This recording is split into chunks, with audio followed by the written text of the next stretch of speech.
High, কালকে আমি বলেছিলাম ভালো করে ভিডিওটা বানাবো, আজকে সেটা করেছি। আজকে নিশ্চয়ই ভালো লাগছে দেখতে। আজকে আমি বানিয়েছি, মানে কালকে আমি বানিয়েছিলাম, যেটা আজকে আরও ভালো করে বানিয়েছি, হোমমেড দই বড়া। Start to end full healthy, এবং যে ব্যাটারটা যেটা কিনা বাইরে প্রিমিক্স পাওয়া যায় সেটার থেকে বেটার এবং হেলদি।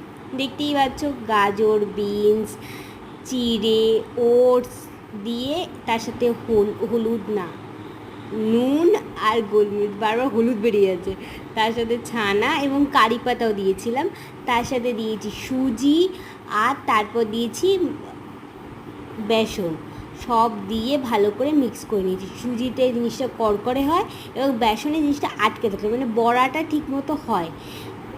তো গরম তেলে বড়াটা হচ্ছে ভাজা ভাজা করে নিয়েছি, মানে দই বড়ার ভাজাটা সত্যি খুব দারুণ টেস্টি হয়েছে এবং এটা খুবই হেলদি।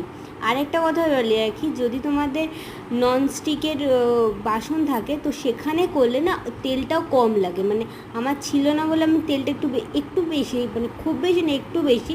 বাট যদি তোমার ননস্টিকের কোনো কড়াই থাকে তাহলে সেটাতে করতে পারো, তেল আরও কম লাগবে এবং খেতে দারুণ হবে।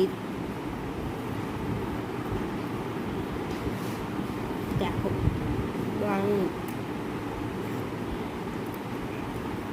সত্যি দারুণ, মানে ঘরের দই বড়ার মতো মনে হচ্ছে, but super healthy, super tasty, really. মানে এরকম যদি ব্রেকফাস্ট প্রতিদিন পাওয়া যায় না, আলাদাই আলাদাই। একবার ট্রাই করে রাখো।